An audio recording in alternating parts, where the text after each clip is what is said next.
চলতি আগস্টে ৩০ ও ৩১ তারিখ বাংলাদেশে সফরের কথা ছিল ইতালির প্রধানমন্ত্রী জর্জিয়া মেলোনির। এতে আশায় বুক বেঁধেছিলেন হাজার হাজার প্রবাসী বাংলাদেশি ও ইতালির ভিসা প্রত্যাশীরা। তবে ইউক্রেন রাশিয়া যুদ্ধের সর্বশেষ পরিস্থিতির জন্য মেলোনি তার সফর স্থগিত করেন বলে জানায় দেশটির পররাষ্ট্র মন্ত্রণালয়।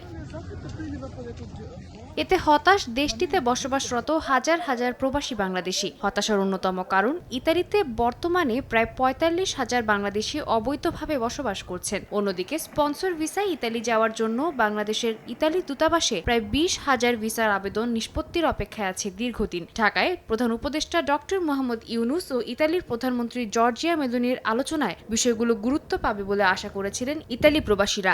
মেলোনির সফর স্থগিত হওয়ায় হতাশ তারা। দুঃখের বিষয়, আমাদের এই জর্জিয়া মেলোনির সফর ক্যান্সেল হওয়াতে আমরা ইতালি বসবাসরত প্রায় ৪৫,০০০ অবৈধ বাংলাদেশি আমরা হতাশ হয়েছি। আশা করি অচিরেই এই সফর হবে বাংলাদেশে। আমাদের বাংলাদেশে প্রায় ২০,০০০ পাসপোর্ট আটকে রয়েছে, ভিসা হচ্ছে না। আমরা আশাবাদী ছিলাম যে জর্জিয়া মেলোনি বাংলাদেশে গেলে এটা দ্রুত সমাধান করবে। আমাদের প্রধান উপদেষ্টা ডক্টর ইউনূস বা যাদের আলোচনার মাধ্যমে এটা সমাধান করবে। ইতালি বাংলাদেশের অর্থনীতির গুরুত্বপূর্ণ অংশীদার। দেশটিতে প্রায় ২.৫ লাখের বেশি প্রবাসী বাংলাদেশি বসবাস করেন। টানা পঞ্চমবারের মতো দেশটিতে বাংলাদেশিরা সবচেয়ে বেশি রেমিটেন্স প্রেরণকারী হিসেবে জায়গা করে নিয়েছে। বাংলাদেশ ও ইতালির ব্যবসায়িক লেনদেন বছরে প্রায় $৩,৫০০ মিলিয়ন বেশি, যা দিন দিন আরও বাড়ছে। তাই ইতালি প্রবাসীরা অবৈধদের বৈধকরণ এবং ঢাকায় আটকে থাকা ভিসা সমস্যার সমাধানে জরুরি পদক্ষেপ গ্রহণ করার আহ্বান জানান বাংলাদেশ সরকারকে।